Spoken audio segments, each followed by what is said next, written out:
Radio Maria. Radio Maria. Dans quelques instants. Dans quelques instants, le journal. Le journal.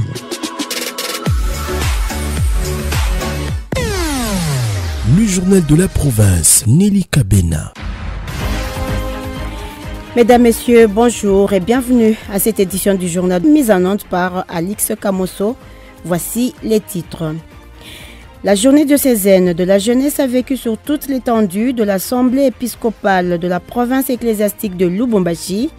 Partie du thème mondial « Lève-toi et brille » tiré du livre d'Isaïe, cette journée était l'occasion d'inviter chaque jeune à se laisser toucher et sauver par l'amour infini de Jésus et à rayonner d'une espérance nouvelle pour le monde.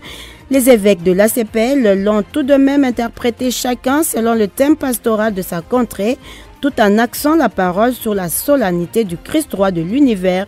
Nous en parlons tout à l'heure avec nos différents reporters sur terrain. La lettre du ministre national des Mines de la RDC a bel et bien été bafouée par les entreprises minières d'exploitation de la carrière minière de Luisha. Les Chinois poursuivent sans désemparer les activités minières au vu même de la division des mines antennes de Luisha qui a pourtant reçu la lettre du ministre en octobre dernier. Une grande désolation pour l'archevêque métropolitain qui a crié son indignation devant les jeunes ce dimanche lors de la JDJ, Journée diocésaine de la jeunesse. L'actualité, c'est également le malheur qui a frappé la paroisse Saint-Charles-Luanga. Les inciviques ont forcé les portes de la procure, ils ont violemment menacé les prêtres et ont emporté plusieurs biens, dont de l'argent.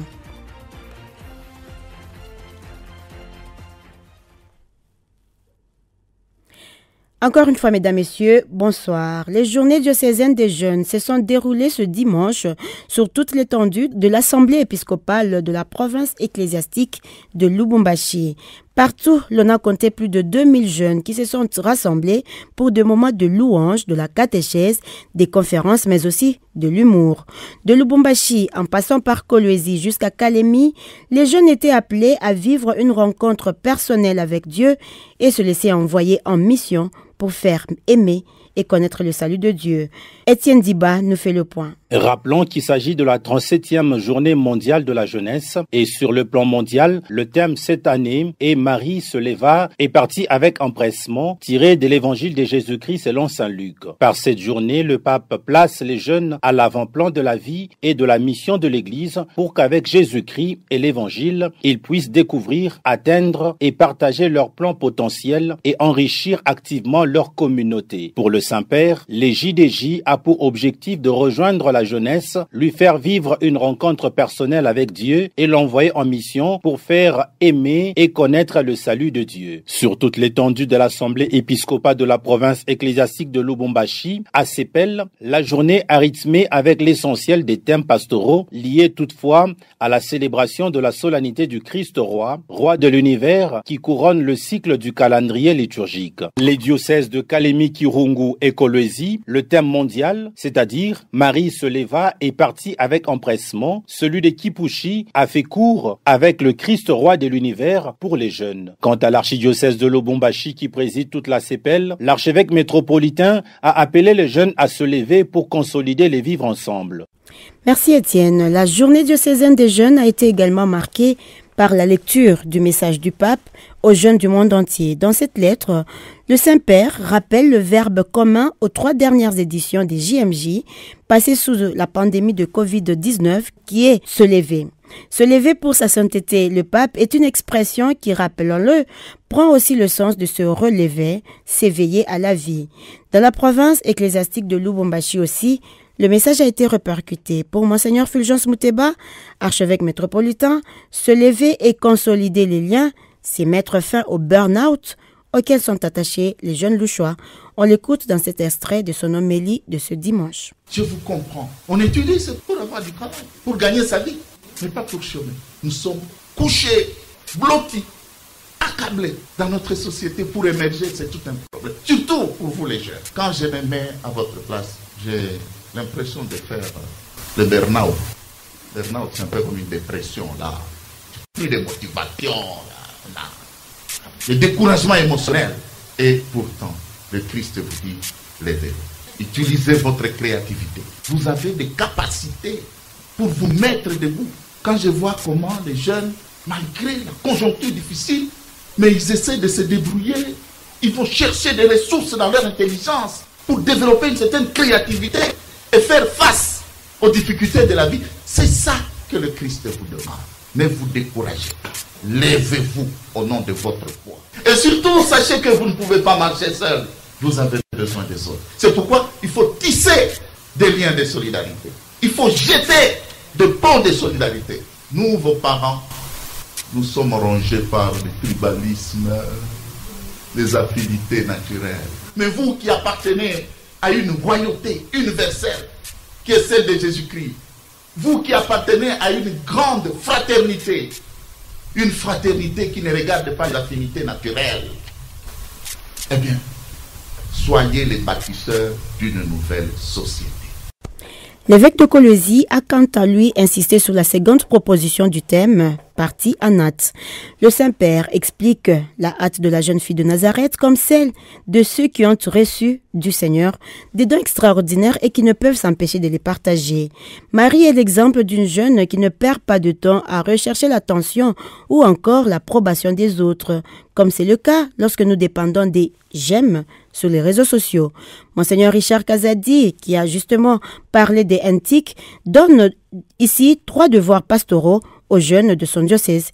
On l'écoute dans cet extrait choisi par Radio Maria. Faites donc une forte mobilisation dans vos paroisses, vos CEV, vos groupes, vos mouvements, afin que l'année prochaine, qu'on ait des milliers de jeunes comme aujourd'hui pour le baptême, la première communion et la confirmation. Et nous ferons une petite comptabilité spirituelle, c'est-à-dire on verra la paroisse qui conduira un grand nombre de jeunes à l'autel ici pour recevoir les sacrements de l'initiation chrétienne ou pour achever l'initiation chrétienne. Ça, c'est un devoir que je donne à tous les jeunes.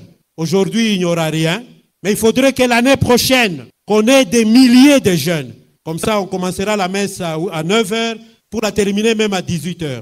Le 3e devoir pastoral, levez-vous, jeunes, et allez en hâte pour poser des actes concrets, soutenir les divers projets pastoraux de notre diocèse, notamment la construction de nouvelles paroisses. C'est ici où on doit voir des jeunes. On ne vous demande pas seulement de l'argent, non, votre présence, votre dynamisme, votre intérêt aux divers projets pastoraux de notre diocèse. Donc je voudrais voir la présence active des jeunes dans la réalisation des divers projets pastoraux de notre diocèse. Un autre devoir pastoral, levez-vous chers jeunes et allez en hâte vous inscrire à l'école de théologie pour laïcs qui ouvre ses portes à la première semaine de décembre prochain. Des jeunes bien formés théologiquement est un grand bénéfice pour le progrès de notre diocèse.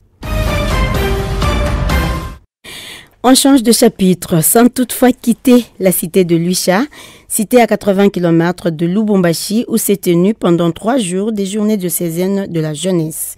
Monseigneur Fulgence Muteba Mugalu, archevêque métropolitain, s'est indigné de la reprise en force des activités minières autour de cette grande école des filles, malgré la suspension de ces dernières par le ministre national des Mines, Téné. Le mois d'octobre dernier, le ministre national des Mines a signé une lettre suspendant toutes les activités d'exploitation minière à Luicha. Une lettre qui a été bafouée du revers de la main par l'entreprise minière Comilou qui exploite au vu même de l'antenne du bureau de mine à Luicha. On écoute Monseigneur Fulgence Muteba.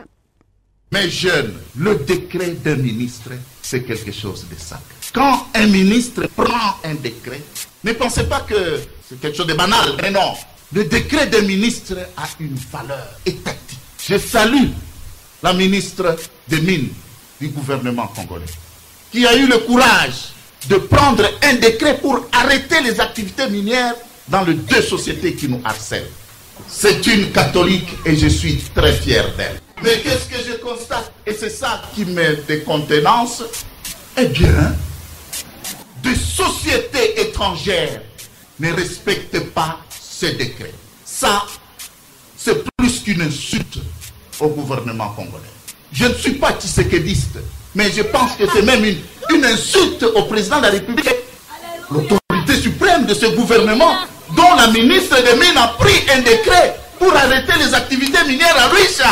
Nous sommes dans quel pays où des étrangers ne respectent pas les décisions du gouvernement qui est le nôtre? C'est révoltant. C'est tout aussi grave que cette guerre qui se trouve du côté du Nord Kivu. Parce qu'un gouvernement qui ne se fait plus respecter, c'est un gouvernement qui n'a plus de raison d'être, n'est-ce pas? Je peux encore comprendre que par quelque élan d'indiscipline qu'un Congolais ne respecte pas la décision du gouvernement, mais un étranger qui est ici chez nous, qui laisse son pays et qui n'accepterait certainement pas que tout ce qui se passe ici se passe dans son pays, un étranger désobéir, ne pas respecter un décret d'un ministre, de tout un gouvernement, je trouve ça plus que scandaleux. C'est pourquoi j'interpelle le gouvernement. Il s'est engagé sur une bonne voie par rapport au dossier de Luicha. Il faut qu'il continue à aller de l'avant. C'est humiliant qu'un gouvernement ne se fasse pas respecter. Parce que autour de nous, je vois que les activités minières continuent de plus belle. Voilà, c'était l'archevêque métropolitain de Lubumbashi qui parlait justement de son indignation sur la reprise des activités. Rappelons que le prélat catholique apprend également avec consternation que ces entreprises, notamment Comilou, ne payent pas la redevance minière. Pour rappel, le lycée Lubusha, construit vers les années 1965 en moellon et décoré de malachite, a ce malheur d'avoir été construite sur un filon de cuivre. En plus bref, parlons de la célébration du 12e anniversaire de la mort du fondateur du renouveau charismatique Miséricorde divine de la paroisse Christ-Sauveur Bel-Air. Il s'agit d'un hommage rendu à Monsieur l'abbé Ramazani, d'heureuse mémoire. Une messe d'action de grâce a été dite ce samedi, messe au cours de laquelle le célébrant abbé Gaspard, curé de la paroisse, est revenu sur la nécessité de prier pour nos pères spirituels. À la paroisse Saint-Charles-Loanga, les sources rapportent un cas de profanation, vol avec violence et sacrilège sur les personnes des prêtres. En effet, la nuit du dimanche à ce lundi, un groupe de bandits s'est incrusté dans la procure de la paroisse, emportant ainsi plusieurs biens et argent. D'autres sources rapportent que les prêtres seraient violentés. Nous y reviendrons dans nos prochaines éditions. Et pour finir, le groupe Association Heure de Présence, communément appelé la Garde d'honneur de l'archidiocèse de Lubumbashi, a célébré ce dimanche la fête du Christ roi de l'univers, qui est aussi une des principales fêtes de ce mouvement liturgique de l'archidiocèse. Près de 2000 membres venus de 42 paroisses de l'archidiocèse de Lubumbashi se sont retrouvés à la paroisse Bikiramweni Uruma à Tabakongo en présence des prêtres hôtes et des aumôniers du mouvement.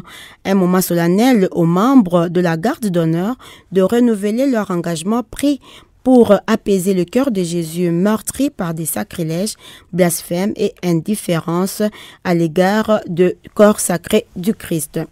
Pour l'heure, nous marquons un point à cette édition du journal qui a connu la participation de Alix Kamoso à la technique. Moi, c'est Nelly Kabena et je vous prends congé pour vous retrouver à la même heure pour une autre balade informative. D'ici là, portez-vous bien et restez surtout connectés sur la 107.6 MHz pour la suite de nos programmes. Bye bye.